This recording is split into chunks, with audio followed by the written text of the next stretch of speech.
End gold buyers, మీ కష్టాల్లో నమ్మకమైన మీ ఆత్మీయ నేస్తం.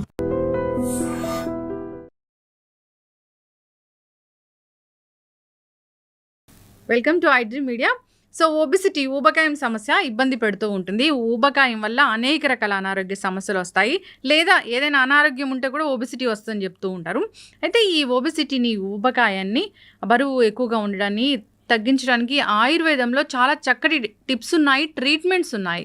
దీని గురించి వివరాలు తెలుసుకుందాం. ఈరోజు మనతో పాటు ఉన్నారు ప్రముఖ ఆయుర్వేద వైద్య నిపుణులు ప్రొఫెసర్ డాక్టర్ టి వేణుగోపాలరావు గారు. డాక్టర్ గారు నమస్తే. నమస్కారం. ఆయుర్వేద వైద్యం చదువుకొని చాలామందికి విద్యను బోధించి చాలామంది పేషెంట్స్ని క్యూర్ చేసిన అనుభవం ఉన్న ఒక పెద్ద డాక్టర్ మీరు. అయితే నాకు ఎప్పటి నుంచి అడగాలని ఉంది, అసలు ఈ ఒబెసిటీని ఆయుర్వేదంలో అసలు ఏమంటారు, ఆయుర్వేద పరంగా దీన్ని అసలు ఎట్లా తగ్గిస్తారు? ధన్వంతరి అనమా, ముందుగా ధన్వంతరి మనము ధ్యానించుకోవాలి. ఆయుర్వేద మూల పురుషుడు, ఆయుర్వేద దేవుడు.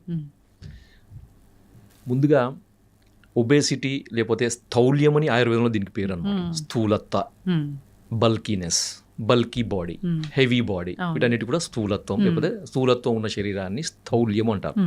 ఈ స్థౌల్యం దేని వల్ల వచ్చిందంటే మేధో ధాతువు యొక్క అతి వృద్ధి, అంటే ఎక్సెస్ డిపాజిషన్ ఆఫ్ ఫ్యాట్. దీనివల్ల మనకి బల్కీనెస్ పెరుగుతుంది కాబట్టి దాన్ని స్థౌల్యము అని ఆయుర్వేదంలో అన్నారన్నమాట. సో దీన్ని మేధో దోషము, మేధస్సు అంటే ఫ్యాట్ అనమాట. సో మేధస్సు యొక్క అతి సంచయం వల్ల వచ్చే స్థౌల్యము, ఓవర్ వెయిట్. ముఖ్యంగా కొంతమంది చూడడానికి హెవీ వెయిట్ లేకపోతే చాలా భారీగా కనపడతారు, కానీ వాళ్ళకి ఫ్యాట్ తక్కువ ఉంటుంది. సో వాళ్ళది మజిల్ కంటెంట్ ఎక్కువ ఉంటుంది. వాళ్ళని మనం ఒబెసిటీ కింద తీసుకోవద్దు, అలా కన్సిడర్ చేయొద్దు.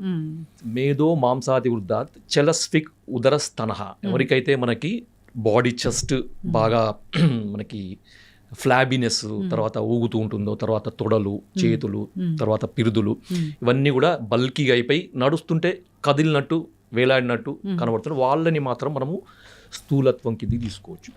రెండోది, మనకి ఏదైతే ఎత్తును బట్టి, వయసును బట్టి ఉండాల్సిన బరువు కంటే ఎక్కువ ఉంటే కూడా మనము వాటిని మనకి ఓవర్ వెయిట్ కింద, ఒబేసిటీ కింద తీసుకోవచ్చు. సో ఒబేసిటీ కొరకు రకరకాల ప్రయత్నాలు చేస్తుంటాం. సో అవి ఎక్సర్సైజ్ పరంగా కానీ, మెడిసిన్స్ పరంగా కానీ, డైట్ పరంగా కానీ, ఈ 3 రకాల పద్ధతులను పాటిస్తూ చాలామంది ప్రయత్నాలు చేస్తుంటారు. సో కొంతమందికి రిజల్ట్స్ కనబడతాయి, కొంతమందికి కనబడవు. కానీ మనకు ఆయుర్వేదంలో ఈ ఒబేసిటీని డీల్ చేయడానికి రకరకాల పద్ధతులు ఉన్నాయి. దాంట్లో మెడిసిన్స్కి సంబంధించిన పద్ధతులు కూడా చాలా ఉన్నాయి. ఆ మెడిసిన్స్ కూడా చాలా ఉన్నాయి.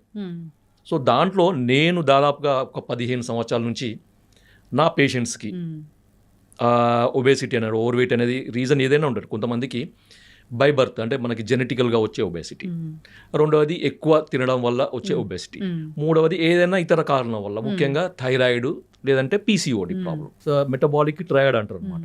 PCOD, hypothyroidism, obesity.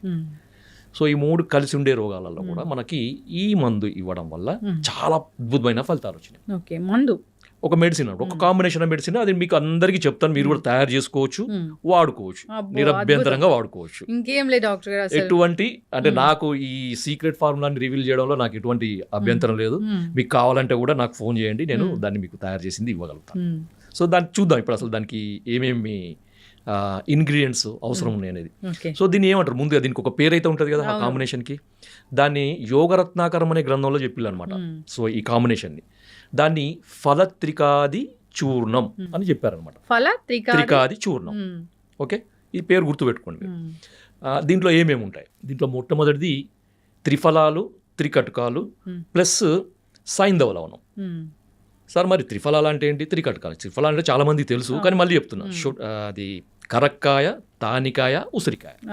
ఓకే, త్రికటకాలు అంటే శొంఠి, పిప్పళ్ళు, మిరియాలు. త్రిఫలాలు, త్రికటకాలు, ఇవి 3 అవి 3 కలిపి 6 అయినాయి. సో దీనికి అడిషనల్గా 7వది సైంధవ లవణం. సో ఇవన్నీ కూడా ఒక్కొక్కటి మనకి ఈక్వల్ పార్ట్స్లో తీసుకోవాలి. ఉదాహరణకి శొంఠి 100 గ్రాములు, పిప్పళ్ళు 100 గ్రాములు, మిరియాలు 100 గ్రాములు, కరక్కాయ 100 గ్రాములు, తానికాయ 100 గ్రాములు, ఉసిరికాయ 100 గ్రాములు, సైంధవ లవణం 100 గ్రాములు, ఇవన్నీ విడివిడిగా పొడి చేసుకొని మళ్ళీ అన్ని కూడా ఈక్వల్ క్వాంటిటీలో కలిపి మీరు ఒక మంచి కంటైనర్లో పెట్టుకోండి, ఎయిర్ టైట్ కంటైనర్లో పెట్టుకోండి. మీకు మెడిసిన్ తయారైపోయింది. ఒక అద్భుతమైన మెడిసిన్, బ్రహ్మాండమైన మెడిసిన్. ఇక ఎక్సర్సైజులు కాదు, ఇక అవి కాదు ఇవి కాదు, ఇక ఊరికే జిమ్లకు పోవాలి, పొద్దున లేచి పరిగెత్తాలి, ఇదంతా అవసరం లేదండి. హ్యాపీగా మీరు రోజు ఇంట్లోనే కూర్చొని వెయిట్ తగ్గవచ్చు. ఆయుర్వేదం అంత అద్భుతంగా పనిచేస్తుంది. ఓకే, సో దీన్ని ఎట్లా వాడాలి మరి? అందరూ సార్ మేము మందు తయారు చేసుకున్నాం, మీరు చెప్పినట్టు మరి వాడే విధానం చెప్పాలి కదా. సో దీనికి ఏం చేయాలంటే, ఇప్పుడు మందు తయారైంది మనకి, దీని నుంచి ఒక 1/2 టీ స్పూన్ వెయిట్ని బట్టి, అంటే మనకి ఉండాల్సిన దానికంటే ఒక 20 కేజీల వరకు ఎక్కువ ఉన్న వాళ్ళు 1/2 టీ స్పూన్ తీసుకోండి. అంతకంటే ఎక్కువ ఉన్న వాళ్ళు 1 టీ స్పూన్ తీసుకోండి. 20 కేజీల లోపు ఎక్కువ ఉన్న వాళ్ళు 1/2 టీ స్పూను ప్లస్ దానికి ఒక 1 టీ స్పూను నువ్వుల నూనె కలపండి, మంచి నువ్వుల నూనె. ఓకే, కలిపి తీసుకోండి. అదే 20 కేజీల కంటే ఎక్కువ ఉన్న వాళ్ళు, అది ఎంతనన్నా ఎక్కువ ఉండండి, 20 కేజెస్ ప్లస్ వాళ్ళు 1 టీ స్పూన్ పౌడర్కి 2 స్పూన్స్ నువ్వుల నూనె తీసుకోవాలి. కలిపి ఉదయం పరగడుపున ఎంటీ స్టమక్లో తీసుకోవాలన్నమాట. ఎంటీ స్టమక్లో తీసుకొని వెంబడే ఒక 1/2 గ్లాసు గోరువెచ్చని నీళ్లు, కాకపోతే వేడి నీళ్ళు, అంటే మనం టీ తాగితే ఎంతైతే వేడి ఉంటుందో, టీ మనం తాగే రెగ్యులర్ తాగే టీ అంత వేడి ఉండే నీళ్లు తాగాలన్నమాట. సో తాగి ఒక 2 గంటల వరకు ఏమి తీసుకోవద్దు. తీసుకున్నా కానీ ఒక గోరువెచ్చని నీళ్ళు మాత్రమే తాగాలి. సార్ నాకు రెగ్యులర్గా టీ తాగే అలవాటు ఉంది, కాఫీ తాగే అలవాటు ఉంది, పాలు తాగే అలవాటు ఉంది, స్ప్రౌట్స్ తినే అవన్నీ నడవదు. నో, ఖచ్చితంగా 2 గంటల వరకు గోరువెచ్చని నీళ్ళు తప్ప ఇది కూడా తీసుకోకూడదు. సో అయిపోయింది, ట్రీట్మెంట్ అయిపోయింది. అంతే సింపుల్. ఎంత బ్రహ్మాండంగా ఉంది, బ్రహ్మాండం, అంత సింపుల్ అండి, చాలా సింపుల్. అయిపోయింది, మీ ట్రీట్మెంట్ అయిపోయింది. ఇక మీరు ఏం చేయాల్సిన అవసరం లేదు. మన వెయిట్ చూసుకోవాలి, దాన్ని బట్టి తీసుకోవాలి. అంతే. ఎన్నాళ్ళు తీసుకోవాలి, అది క్వశ్చన్. ఎన్నాళ్ళు తీసుకోవాలి? Minimum 40 days. దీన్ని ఒక మండలం అంటారంట. 40 డేస్ మండలం అంటారు. సో ఆయుర్వేదంలో మండల చికిత్సకి చాలా ఇంపార్టెన్స్. అది ఎందుకనేది మనం నెక్స్ట్ వాటిలో చెప్తాం. అదొక పెద్ద టాపిక్ అనమాట. ఒక మండలం తీసుకోండి, వెయిట్ చెక్ చేసుకోండి. ఓకే, మీకు ఇంకా తగ్గాలి అనిపిస్తే మళ్ళీ ఒక మండలం వాడండి, ఇంకా తగ్గాలంటే ఇంకొక మండలం వాడండి. ఎటువంటి నష్టం ఉండదు, ఎటువంటి సైడ్ ఎఫెక్ట్స్ ఉండవు. ఇంకా దీనివల్ల ఇంకా అడిషనల్ బెనిఫిట్స్ ఏంటంటే, కొంతమందికి ఈ అధిక బరువు వల్ల కొంచెం, అంటే కొంతమందికి ఏంటంటే అడిషనల్ ఒక 10 కిలోలు ఎక్కువ ఉన్నా కానీ వాళ్ళకి ఇబ్బందులు ఉంటాయి. కొంతమందికి 50 కిలోలు ఎక్కువ ఉన్నా కానీ ఇబ్బందులు ఉండవు. 50 కిలోలు ఎక్కువ ఉన్నా కానీ మెట్లెక్కి దిగడము, నడవడము, పనులు చేసుకోవడము, లేకపోతే వాళ్ళ డ్యూటీకి వెళ్ళి చేసుకుంటారు. వాళ్ళకి ఎటువంటి సమస్యలు ఉండవు. కొంతమందికి మధ్యలో పెరుగుతారు కదా కొంత సడన్గా, అంటే కొంతమంది డెలివరీ తర్వాత వెయిట్ పెరుగుతారు. కొంతమంది ఏదైనా బెడ్ రిడన్ అయ్యి ఏదైనా ఫ్రాక్చర్ వల్లనో, లేకపోతే బెడ్ మీద పడిపోయి ఉండి ఫిజికల్ యాక్టివిటీ లేకపోవడం వల్ల వెయిట్ పెరుగుతారు కదా. వాళ్ళకి ఏంటంటే ఒక 10 కేజెస్ పెరిగినా కానీ ఏమవుతుందంటే ఆయాసం లాగా ఉంటుంది అనమాట వాళ్ళకి. సో ఈ ఆయాసం కూడా ఉండదు దీనివల్ల. ఇంకొకటి ఏంటంటే ఈ కొలెస్ట్రాల్ సమస్య కూడా తగ్గుతుంది అనమాట. So excess fat related, fatty acids related ఎటువంటి మెటబాలిక్ చేంజ్ బాడీలో ఉన్నా కానీ అవన్నీ కూడా తగ్గుతాయి. సింపుల్ సమస్య అనమాట. సో ఈ మాత్రం చేయండి, మీ ఒబేసిటీ సమస్య 100% ఖచ్చితంగా తగ్గుతుంది. దీనికి కూడా ఇది మందే కదా, దీనికి పథ్యం ఉంటుందా? ఈ పథ్యం ఏంటంటే, మీరు ఈజీగా తేలికగా జీర్ణమయ్యే ఆహార పదార్థాలు తినండి. ఓకే, అంటే ముఖ్యంగా ఉడకపెట్టి చేసినాయి. అది ఏదైనా కానివ్వండి, మీరు ఇడ్లీ కానీ, లేకపోతే ఉప్మా కానీ, లేకపోతే మనకి సూప్స్ అంటారు కదా. ఇప్పుడు మనం సూప్స్ అంటున్నాం. కట్టు అంటే కంది కట్టు కానీ, పెసర కట్టు కానీ, శనగ కట్టు కానీ, సో కట్టు చారులు అంటారు మనకి. సో ఈ కట్టులు తాగొచ్చు. సో దాంట్లో కొంచెం సైంధవ లవణము, కొంచెము టేస్ట్ కొరకు మీరు నిమ్మకాయ రసం పిండుకోవచ్చు, కొత్తిమీర, లేకపోతే కొంచెం కారం కొరకు మిరియాల పొడి, నల్ల ఉప్పు, ఇలా మీకు జీలకర్ర పొడి, మీకు కాంబినేషన్ మీకు ఏది నచ్చితే, ఏ విధంగా మీకు టేస్ట్ నచ్చితే అవి కలుపుకొని మీరు తాగొచ్చు. ఒక పూట మీరు మామూలుగా భోజనం చేయొచ్చు, ఒక పూట మీరు ఈ కట్టుచారు తాగి మీరు రోజుకు 2 సార్లు మాత్రమే ఫుడ్ లాగా తీసుకొని మీరు చేసుకోవచ్చు. సో ఇట్లా చేయండి. మీరు ఏమైనా నీరసం అనిపిస్తే ఇంకా ఏమైనా ఫ్రూట్స్ కానీ తీసుకోవచ్చు. కొంతమంది ఉపవాసాలు అయితే అవసరం లేదు. ఉపవాసం పూర్తిగా కడుపు మాడబెట్టుకునేది, ఎండబెట్టుకునేది అయితే అవసరం లేదు. మంచిగా హ్యాపీగా తినండి, వెయిట్ తగ్గండి. ఈ రెండే నేను చెప్పేది. ఒకటి ఇన్ఫర్మేషన్ డాక్టర్ గారు, నిజంగా ఈ ఒబెసిటీ, ఊబకాయము, ఈ క్లినిక్ల చుట్టూ తిరగడము, తగ్గినట్టే తగ్గి మళ్ళీ పెరగడము, దానివల్ల మళ్ళీ కాంప్లికేషన్స్ రావడము. సో డైట్లు చెప్తారు, ఒకటేసారి డైట్ చేంజ్ చేసుకొని మళ్ళీ తగ్గి మళ్ళీ బరువు పెరిగే వల్ల మొత్తం మెటబాలిజం అంతా డిస్టర్బ్ అయిపోతూ ఉంటుంది. దానివల్ల రకరకాల అనారోగ్య సమస్యలు వస్తూ ఉన్నాయి.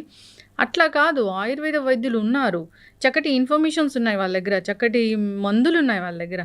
సో సంప్రదించాలని కోరుకుందాం. చాలా చక్కటి ఇన్ఫర్మేషన్ అండి ఇది. ఏం లేదు, చాలా సింపుల్, లక్షల ఖర్చు లేదు ఇది. అంతే. ఎందుకంటే ఇక్కడ మనకు జరిగేది ఏంటంటే ఇక్కడ ఇది ఫ్యాట్ని తగ్గించే మెడిసిన్ కాదు. ఒకటి గుర్తుపెట్టుకోండి, ఎప్పుడైతే మనం ఫ్యాట్ని తగ్గించే మందు వాడతామో మళ్ళీ మందులు మానేసిన తర్వాత, డైట్ మానేసిన తర్వాత మళ్ళీ ఫ్యాట్ పెరుగుతుంది. అవును, ఇది ఫ్యాట్ మెటబాలిజంని కరెక్షన్ చేసే మెడిసిన్. అంటే మనం తీసుకున్న ఫుడ్ నుంచి ఎక్సెస్ ఫ్యాట్ కన్వర్షన్ కాకుండా మెటబాలిక్ ట్యూనింగ్, మెటబాలిక్ యాక్టివిటీని ట్యూన్ చేసే మెడిసిన్ అనమాట. ఎస్. సో అందువల్ల ఏంటంటే మనం తీసుకున్న ఆహారము ధాతు పరిణామం, మనకి టిష్యూ ట్రాన్స్ఫార్మేషన్ అని ఉంటుంది ఆయుర్వేదంలో. సో ఒక ధాతు నుంచి ఒక ధాతు, ఒక ధాతు నుంచి ఒక ధాతు, ఏదైతే ఎంత మోతాదులో ఎంత టైంలో కావాలో అంత టైంలో కరెక్ట్ కావడం వల్ల ఏమవుతుందంటే ఏ ధాతు కూడా ఎక్సెస్ కూడా స్టోర్ కాదనమాట, సంచయం కాదనమాట. సో అందువల్ల మెటబాలిక్ కరెక్షన్ జరుగుతుంది. ఎస్, ఖచ్చితంగా డాక్టర్ గారు చాలా చక్కటి ఇన్ఫర్మేషన్ అండి. అందరు ఫాలో అవ్వాలని కోరుకుందాం. మరి దీనివల్ల ఎసిడిటీలు అలాంటి ఇబ్బంది అలాంటి ఏమి ఉండవు, ఎందుకంటే దీంట్లో త్రిఫలాలు ఇవన్నీ ఉన్నాయి కదా. సో వీటి వల్ల ఎటువంటి నష్టం ఉండదు. చక్కటి ఇన్ఫర్మేషన్ అండి. ధన్యవాదాలు. ధన్యవాదాలు.